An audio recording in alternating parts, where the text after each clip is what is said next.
further to the previous video where I used color coding to show different values of seats based on what was actually happening in the event hall, whether it was a concert or whether it was a game. Another idea that I was trying to explore was using being able to view from a seat what the event was happening. Here we had an exercise where you go to a place and it selects seats for you. In this particular one, it allows you to choose different seats, a bit like on the stuff. A project manager I was working with said that he'd gone to Las Vegas, and when he was in the UK, he booked the seats, and when he clicked on the seat area, it showed him a view of the stage from the seats, and I thought that's a really useful thing to have. So I tried to take that a little bit further and suddenly said, well, what if each particular seat, you could click on a seat and you got a view from that specific seat, but what happens in an event center or something where you actually have different geometries? You know, your seat has one view for a stage, but it has another view for if you actually have an event there. So one of the tools that I use for working with facilities for operations is 3D PDFs. The reason I use that is because that's a tool that's quite easily accessible and common for everybody. So if they want to give builders information, they give them PDF stuff. So if you actually have an Adobe Reader, it will read a 3D PDF. So it's a usual mechanism. Instead of actually having a Revit file, that it's only if you've got the program or you've got a specific viewer that will actually open that, you can do that. So inside Revit, I've got something which is a Simlab PDF export. This is just one. You can have Bluebeam or something, but this one does an exporter. It's about 200. I think Bluebeam's about 450. You can export, but inside Revit, you can actually have a URL. You can have a link through here, and if you go to that URL, that's a pre-set up one inside families. So if I go to another seat, you'll actually see that it actually has the same URL, because that is a type URL. That means it's associated with that family type.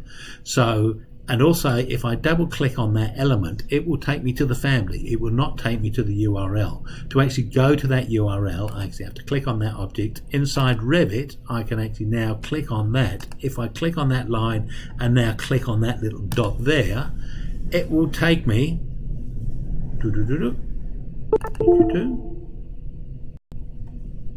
sometimes does, sometimes doesn't. It takes me to that actual URL there. So here I've got the I've just generated a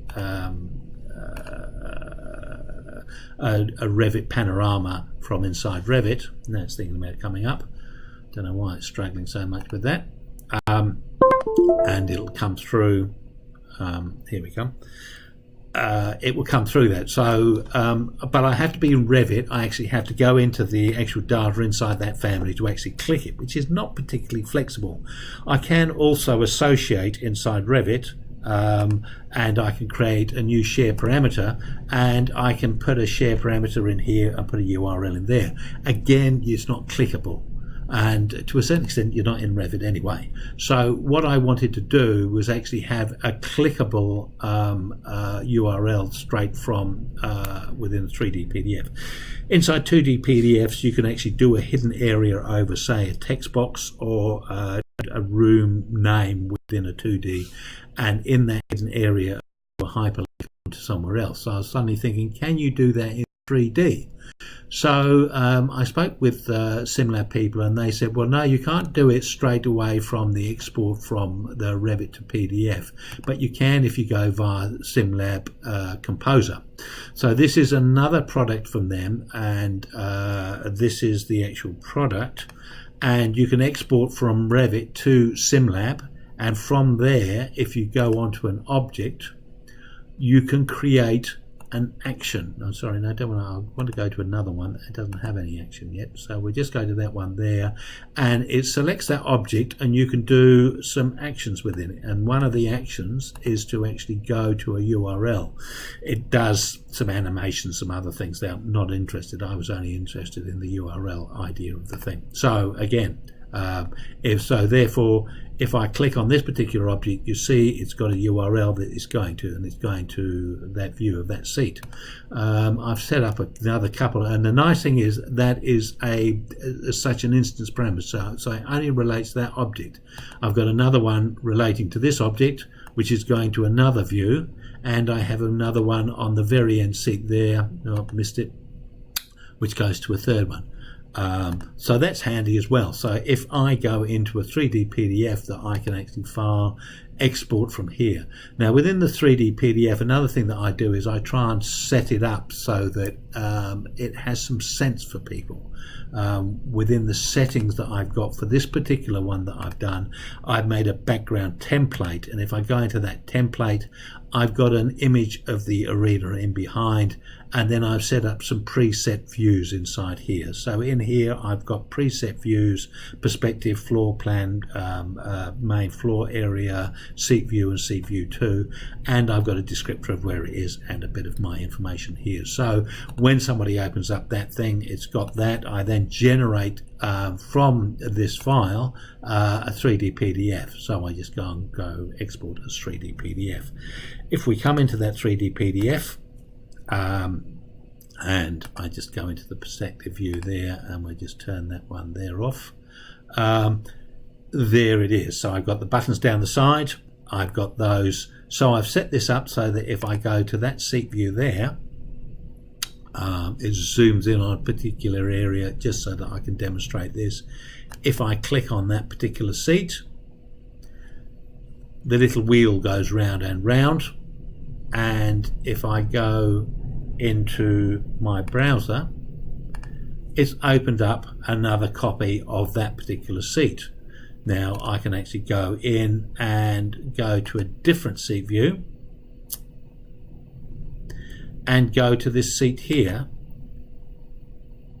and there we go.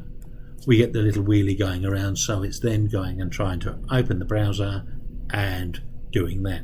So I could do that with all of the seats along here, so that, and it's flashing red there, so if I go into there, it's not come through. Oh, there it comes.